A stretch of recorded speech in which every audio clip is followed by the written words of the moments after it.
Hello, and welcome to the Mind Your Leadership podcast. I'm Karen Tsuk, and today I will speak with Scott Shute. Scott is the head of mindfulness and compassion at LinkedIn. He has been an active advocate for customers and employees in the technology space for over 20 years. In his current role as head of mindfulness and compassion at LinkedIn, Scott blends his lifelong practice and passion with his practical leadership operations experience. His mission is to change work from the inside out by mainstreaming mindfulness and operationalizing compassion. He is the author of the book The Full Body Yes, available in May 2021. Today we will speak about mindfulness, compassion, and how we can tap to the deeper part of ourselves to be more mindful and present. So stay with us. Scott, it's a pleasure to be here with you. Thank you for joining. Thank you for having me. You know, you remember when we met 2 years ago when I was in a Wisdom conference, right? It's San Francisco. I remember. And you talked about facilitating a retreat at LinkedIn, and I was amazed. And you invited the audience to come and practice, right? And participate. Yes. And I was really amazed from this opportunity. And I came and you remember that I didn't find the place. Yes. We had the confusion of West Street versus East Street, and nobody knew, but eventually I think you got there. Yes, I was so enthusiastic, so this is what happened. So we met then, and I know you, first of all, I know that you are the head of mindfulness and compassion at LinkedIn. That's an amazing job. I know it because we know you also wrote my foreword to my book, and we had the chance to talk, and I interviewed you for my book. So that's the connection that we have. So first of all, I would like to start by, if you can share your journey, personal journey. Sure. How did you come to a place that you had the opportunity to create this job? It's amazing. The head of mindfulness and compassion. And to hear a little bit, what are you doing at LinkedIn in order to implement mindfulness and compassion? Great. Happy to share. So I've had a career in customer service, customer operations leadership. And I've been at LinkedIn for 8 years, and I started as the vice president of global customer operations. So essentially leading all of the customer stuff that's not sales. And I'm a bit of a dual agent in that I've had a personal practice since I was 13. Mm-hmm. I've been teaching since I was in college, and it's been a big part of my life, but I never talked about it at work.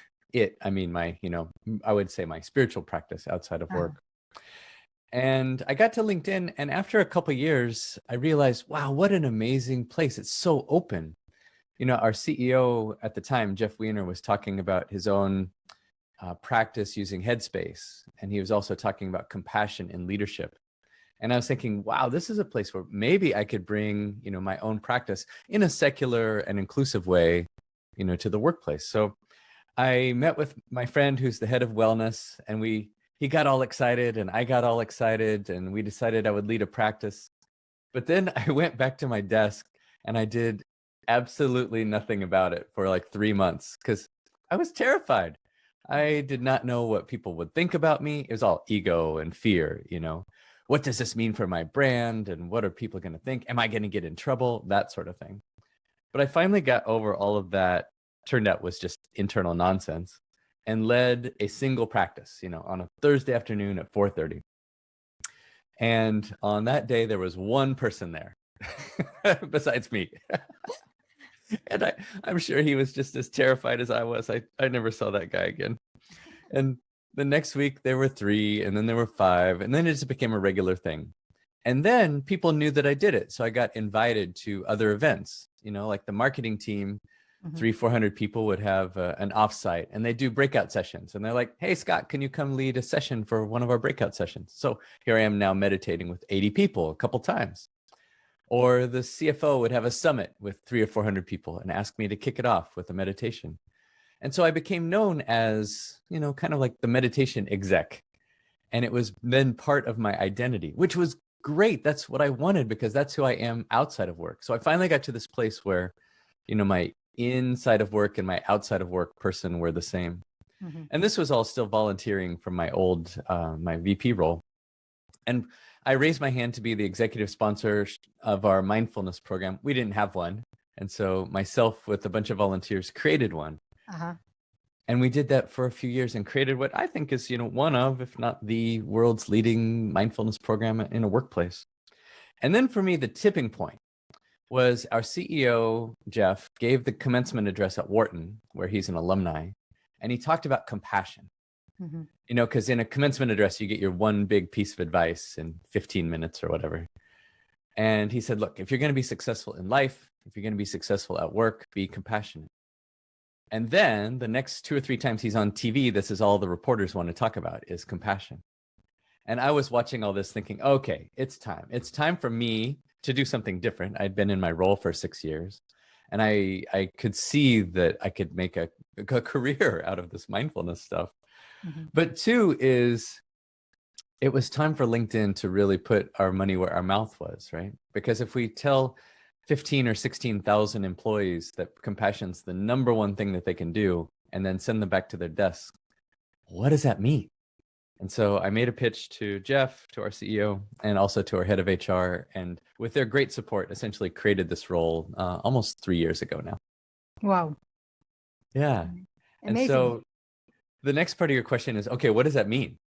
First of all, before we go to the next part, I want to resonate what I heard, that it's amazing that the fact that you felt that you want to integrate your personal self and your professional, but as you say, you needed to overcome your fears and dare to show up, right? I think it's so crucial, because a lot of us feel the need to go on, to move on, to go out of our comfort zone, but we don't dare to do it because we think how people will react to us, how will I look.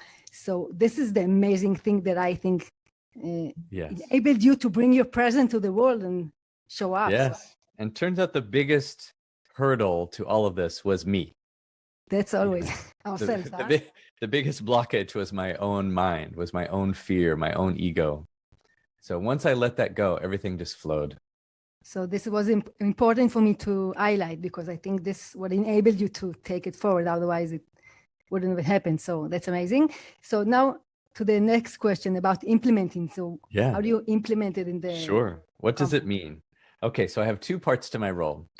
Mainstreaming mindfulness is one, and operationalizing compassion is the other. Oh, I should say that my vision for all of this work is to change work from the inside out. Okay, so let's start with mainstreaming mindfulness. We're just trying to make mindfulness as commonplace in the workplace as physical exercise. So you can think of it as mental exercise. Let's just make mental exercise as common as physical exercise. Because look, in the information age, most of our employees don't need to do things physically, like they don't need to run a 5-minute mile or pick up boxes. Now, many do, but I'm saying at a place like LinkedIn, it's usually not a physically demanding environment, but it is a mentally and emotionally demanding environment. And so we offer things like meditation classes. We offer, I don't even know, something like 30, 40, 50 a week, all over the world in a variety of our offices. And it's, for people who are thinking about, can I do this at my place? It's super easy. So if you have a gym, probably your gym is managed by a third party. Probably they hire teachers to come in and do yoga or TRX or some sort of exercise class. While you're doing that, just add meditation to those classes, and people will come. In addition to those types of things, we have, volunteers like myself and others who lead classes. So we have meditation classes. We also have what we call community groups. And so this is through our partner Wisdom Labs. It's called Wise at Work community groups. And the way it works, this has really made it easy to scale, is if I have a volunteer in Omaha or Bangalore or Toronto or London or wherever, all the volunteer needs to do is get other people in the room, and think of it like a book club, with your friends. You watch a 5 to 8 minute video of an expert giving a talk on a subject. There's another 5 to 8 minute guided practice. And then it's community. It's discussion about the topics and how it relates to our own lives. So it's super practical, and it also builds connection. And we think that's really important because one of the things we have in this world right now is a lack of connection to each other. So it also sounds really practical because they talk about what's interesting for them and how to implement it in the day-to-day, right? That's right. That's right. How are the meeting? You meeting every week, or how does it happen? Every week. And that's depending on the group. Sometimes it's 30 minutes, sometimes it's 45 minutes or an hour. It just depends on how much time they want to spend in discussion, in communication. Yeah. And super practical. And the topic is different every week. There's usually a theme for, 6 weeks at a time or 4 weeks at a time. Yeah. And let's see, what else do? We give everybody access to an app. We've used things like Headspace and others before, but right now we're using Wise at Work. It's also the name of the app. Super practical. In addition to being a meditation app, it also helps with things like, okay, I'm about to go to a stressful meeting and I need to prepare myself. What can I do? Or topics around bias, our internal biases around race or gender or those types of things. So really, it's built for people who are working. And so it's beautiful. And then in addition to the app, once a year, we do a 30-day challenge to kind of build awareness, but also a little fun and a little, doing things with your friends. We do a 30-day challenge, and the challenge is use the app 20 times within the month, usually October. And, we'll give everybody who completes the challenge gets a free t-shirt, or this year we did a hoodie. And never underestimate what people will do to get a free hoodie. We had lots and lots of people sign up for our challenge. And then the beautiful thing is every year we have this big spike in usage of the app, and then it goes back down, but it goes back down to a level that was bigger than the year before. So people try the app, but they like it, and then they keep using it. And now we have people who have, a 400 or a 700-day streak of using the app. Wow. And all of these things, sometimes people ask me how we measure them. And there's, we measure attendance and customer satisfaction. Do people show up? Do people like it? But really, for me, it's about the stories that people tell me.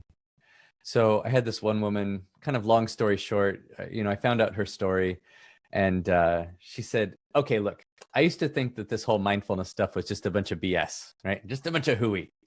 She had a more colorful word for it, but she said, look, last year you guys did this challenge, and I like a good challenge, so I signed up for it.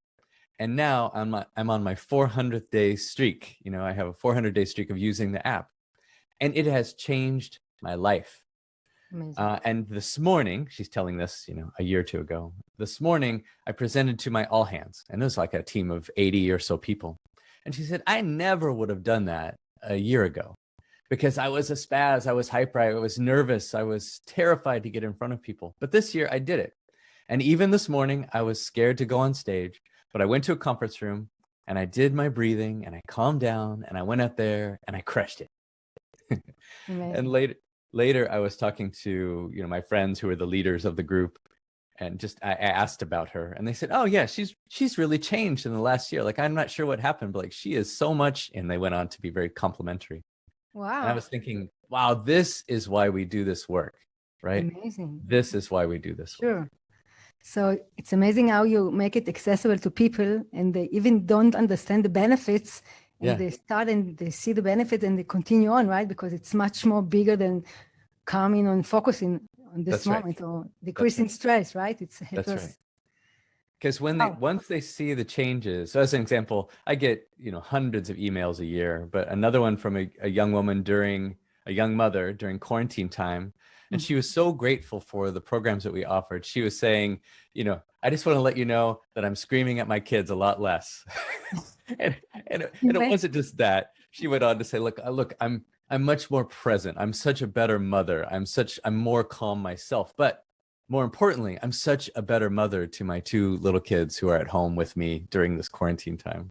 Wow, amazing. So the impact is so big, even more than on ourselves, right? Because when we are calm, then we can act from a different place, even in this challenging times.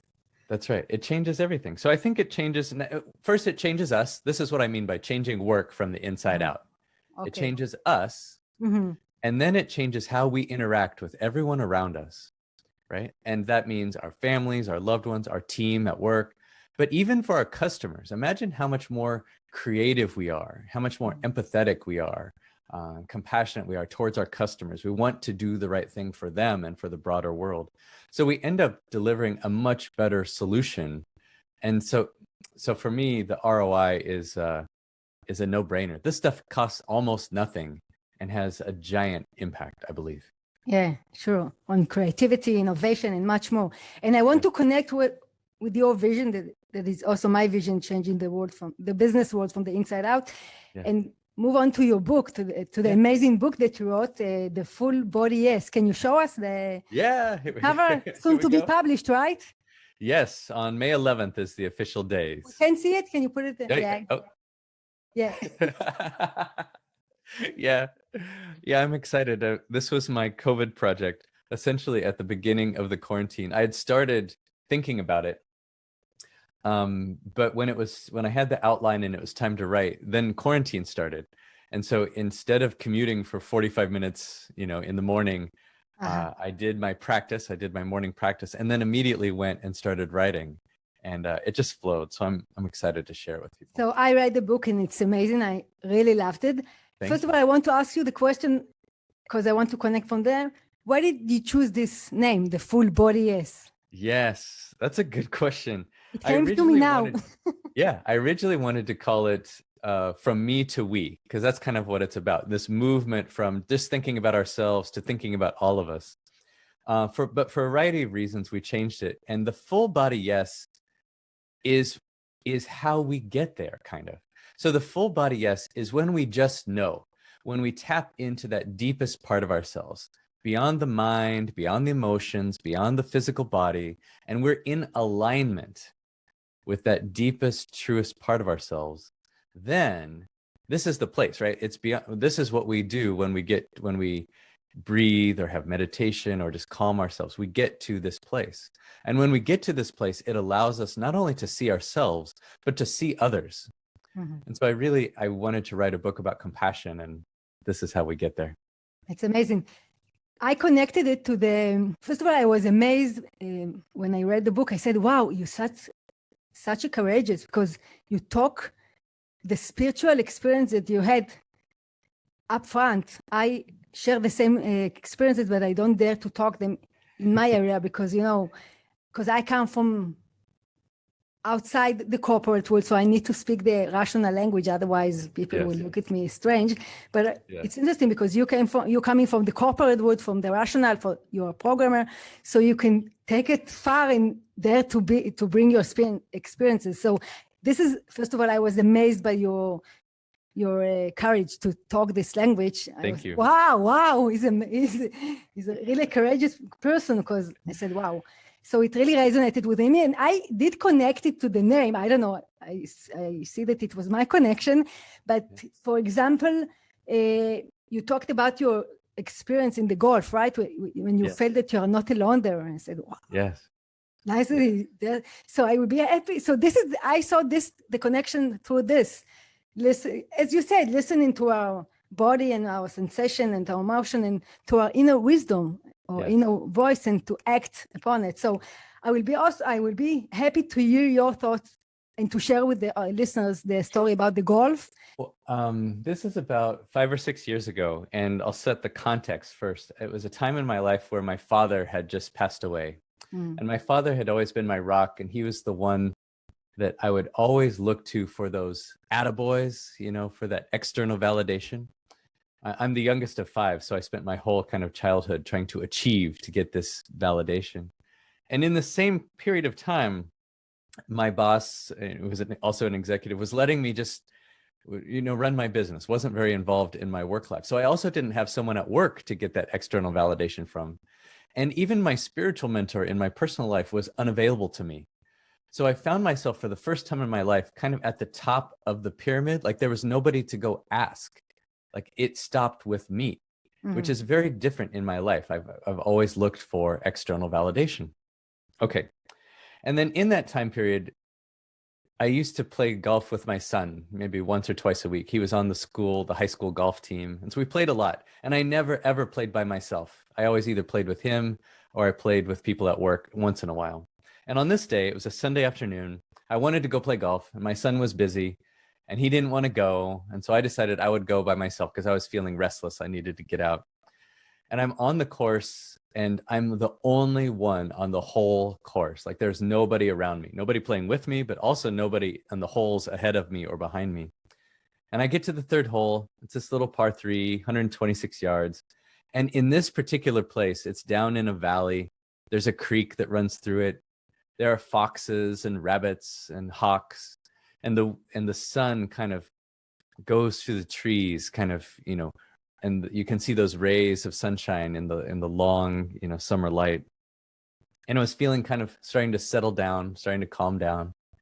And I hit my shot, and I couldn't see the hole because there was, a bunker in front of the vision of the hole. But I just knew, like, it was kind of on target, and I'm like, oh my God, that went in.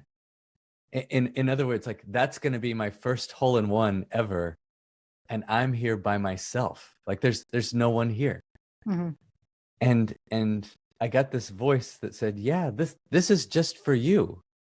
Like, how do you want to feel about it? Mm-hmm. And I felt this connection again to the thing, whatever you want to call it, the divine, God, the deepest part of ourselves, soul, however you want to think about this.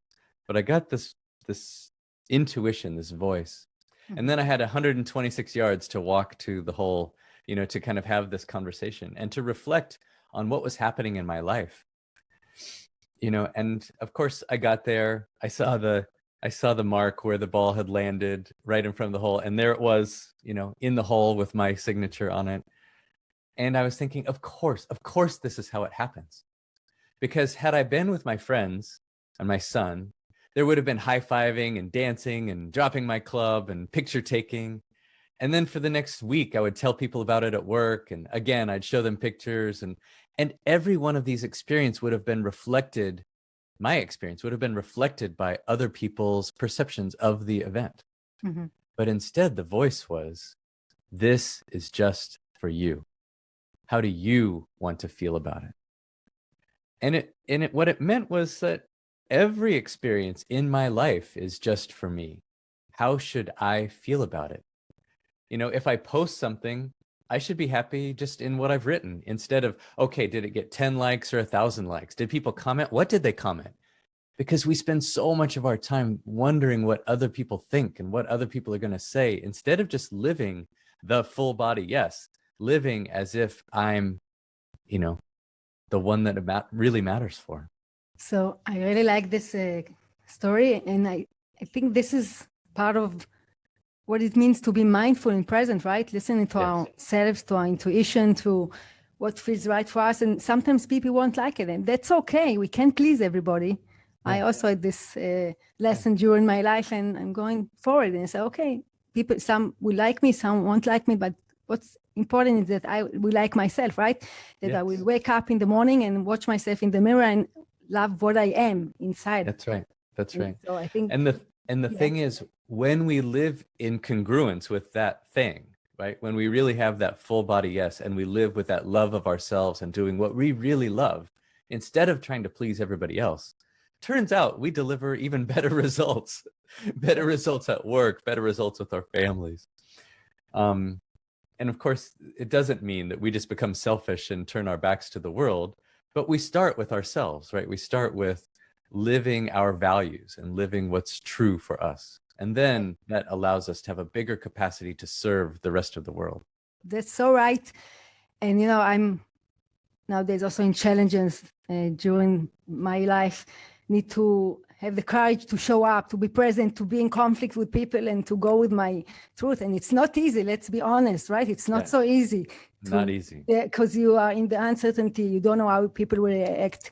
You will stay alone, won't stay alone. So it's important for me to put it here and to share it, because it's part of the process. Mm-hmm. However, when we overcome these fears and dare to be in the uncertainty, then, as you say, we can grow and evolve and bring much more good to the world and to ourselves, right? So that's right. Because we're coming at it from a much different place, right?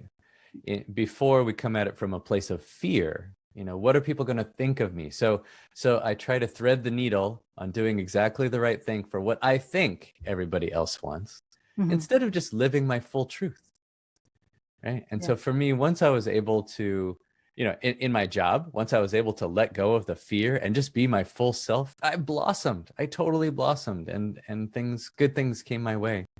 And just as a person, as I've been able to let go of my fear, I'm able to bring more of my full self to what I do and to my friendships. And it's also a happier way to live. I'm not so tied up in knots internally about worrying and anxiety. It's just let all that go. Amazing. And I think it's also inspiring because when people, as you said, when I'm working with the people, it's paradoxical, right? Because when we are our mind is so stuck on what people will think about us, we are less present and people less engage with us because they don't feel us there. But when we are present with what we believe, people are much more engaged with us and also inspired. So it's the opposite. It's a paradoxical way. It's amazing. It's the opposite, right? That's right. It's kind of like dating. I don't know, if you've had the experience, like in college, just for me personally, I was desperate to have a girlfriend, desperate to have a partner. And when you feel that desperation, like nobody wants to be around you. That's right. Because they feel that energy. But then when you're in love, when you meet somebody and you're in love, all of a sudden you're attractive to everyone because you feel it from the inside, right? And the same is true in our lives. When we're filled with anxiety, like people, we're not so fun to be around. But when we feel that calm, that love, the self-love first, then we become very attractive and to all of the good things that life has to offer. Great. And I want to connect to this. You wrote another nice story that I really liked, and I wanted you to share with us about, as we are more mindful and listening to our inner voice, we can make better decisions, right? Because we have a wisdom within us. Yes. So you wrote about the way you recruited a manager for a job. So I would be happy if you can share it and we'll talk about it. Sure. And this is the secret of the front cover of the book. On the front cover of the book, there is an orange rhinoceros. Great. And I wanted something there so that people would look at it and go, what is that? What's the connection? I must say that I also ask, what's the connection? Okay, maybe he has a big body and body. So here's what happened. A number of years ago, I was in my VP of operations role, and my top lieutenant was leaving. He was changing jobs, and it was good. It was a good thing. He was getting promoted to a different job outside of my group, but I needed to replace him.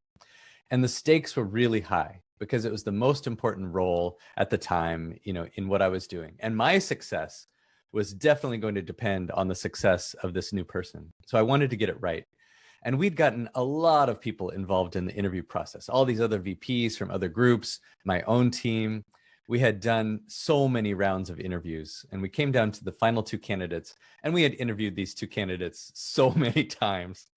And what happened was exactly half of the interview team said, oh, the external candidate, she's great. She can totally do the job. And I don't think the internal candidate can do the job. And the other half said, oh, the internal candidate, they are great. They can totally do the job. But the external candidate, no, I don't think they can do the job. Now, my life strategy is around collaboration and pleasing. Like, I'm a people pleaser, right? I do not like conflict. I'm really good at getting people to collaborate and moving them together. But here I was, and it was my choice and only my decision. I knew that whatever I chose, I was going to make half the team upset.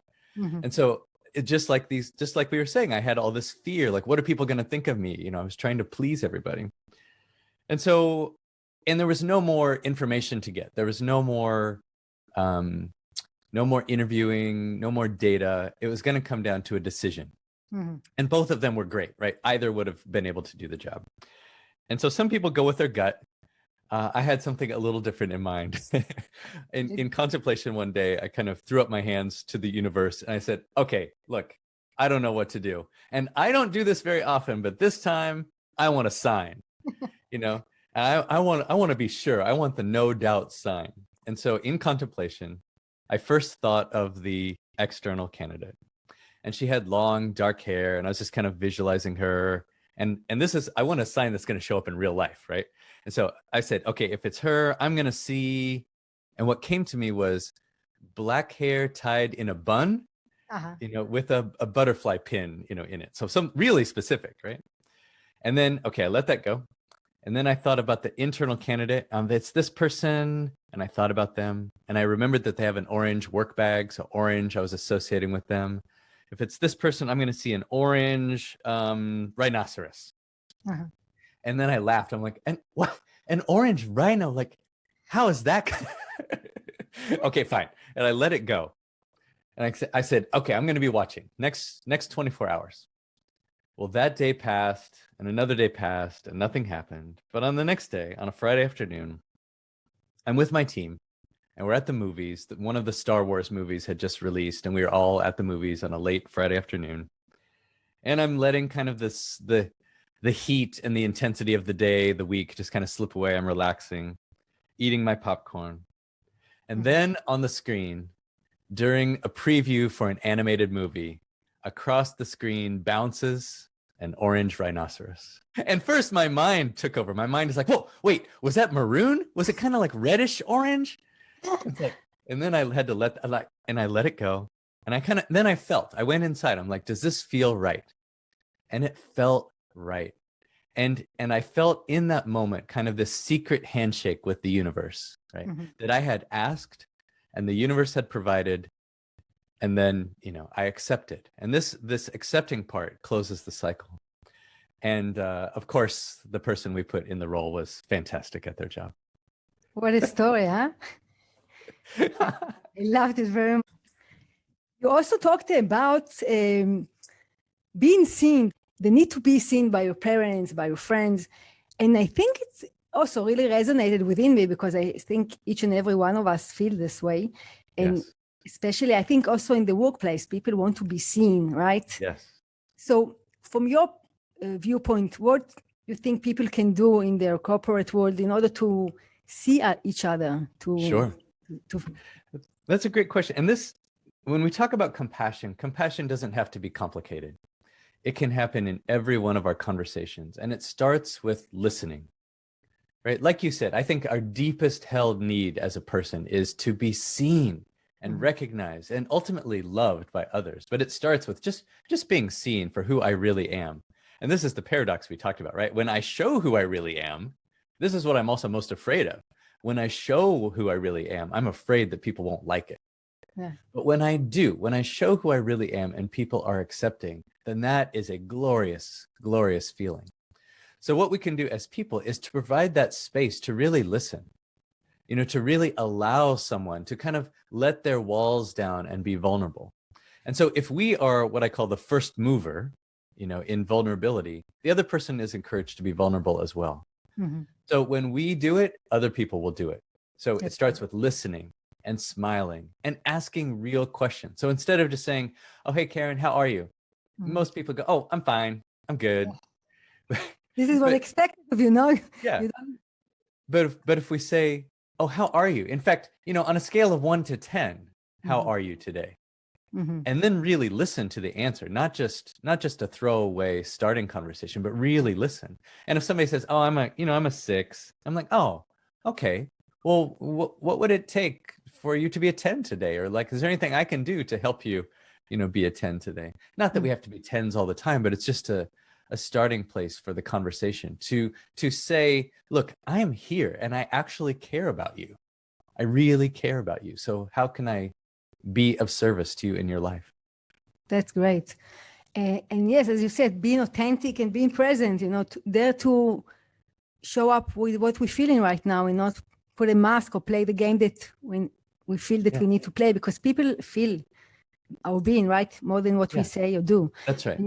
It's really, how should I say it, liberating to be authentic. I had a podcast last week I should have recorded, and I was really having a challenging times. And then we talked before the podcast. We went on Zoom and she told me, look, I'm not so great, but we already set up, so I didn't want to cancel. I said, okay, I'm also not so great, so let's postpone it.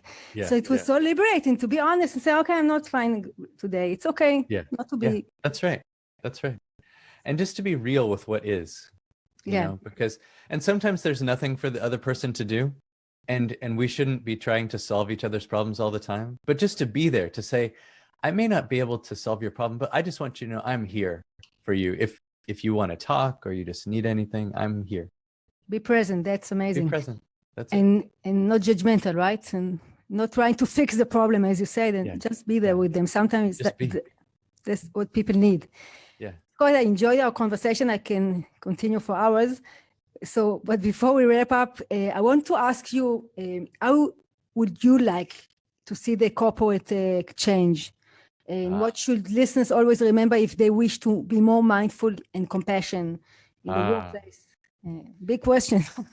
Yes, that's we could definitely spend another couple hours on this one. But, we talked more about mindfulness, but compassion is actually where I think the juice is for corporations, because this is how we operate. And so the short story is when we move from me to we, so me thinking at a corporate level is just profit, top line, bottom line. If I move from me thinking to we thinking, meaning I'm on purpose taking care of my employees, creating a great place to work, and also on purpose taking care of my customers to really deeply understand them, provide value to them. And I create a balance of these three things: customers, employees, and profitability or shareholders. Then we've created something beautiful. And what we know is that these companies who do this are 14 times, that's 1,400% more profitable, than the S&P. So just like when I myself get over my fear and be vulnerable and am authentic, I provide more value to the world and to myself. The same thing is true of companies. When companies are more real to the world, like when they drop their fear and don't come out of a place of loss, but come out of a place of how can I help everyone, including myself, they actually do better. They actually are more profitable. That's right. Yeah, that's the simple truth, is when we think about the we do better as the me. We're being a servant for our employees, our customers, our colleagues, right? Yes. Scott, is there anything else that I didn't ask you that you want to share before we wrap up? Wow. So many things we could talk about, but thank you for asking, and thank you for having me here. And just, for everyone who's listening, thank you. And go out there and be an ambassador for compassion, and start with yourself. Look in the mirror every morning, right into your eyes, say your name and say, I love you. And yeah, that feels funny at first, but when we can get over that, then we can have that same level of care or kind of unfiltered vulnerability with other people and begin to know them and love them as well. And that changes everything. That's how we change the world from the inside out. From love. Yeah. Love is the basic, right? That's right. Scott, thank you very much. Before, I want to, if you can share with people where they can find you. Sure. You can find me at scottshute.com or thefullbodyyes.com for the book. It goes the same place. And also you can find me on LinkedIn. That's the social media place where I spend the most time. And so feel free to reach out on LinkedIn. And otherwise, we'll see you around. So thank you very much. It was a big pleasure. Yeah, thanks for having me. Hope you enjoyed the conversation. You're invited to subscribe to our podcast in order to know when we upload a new episode, and follow us on social media. Thank you for listening. Until next time, take care and bye-bye.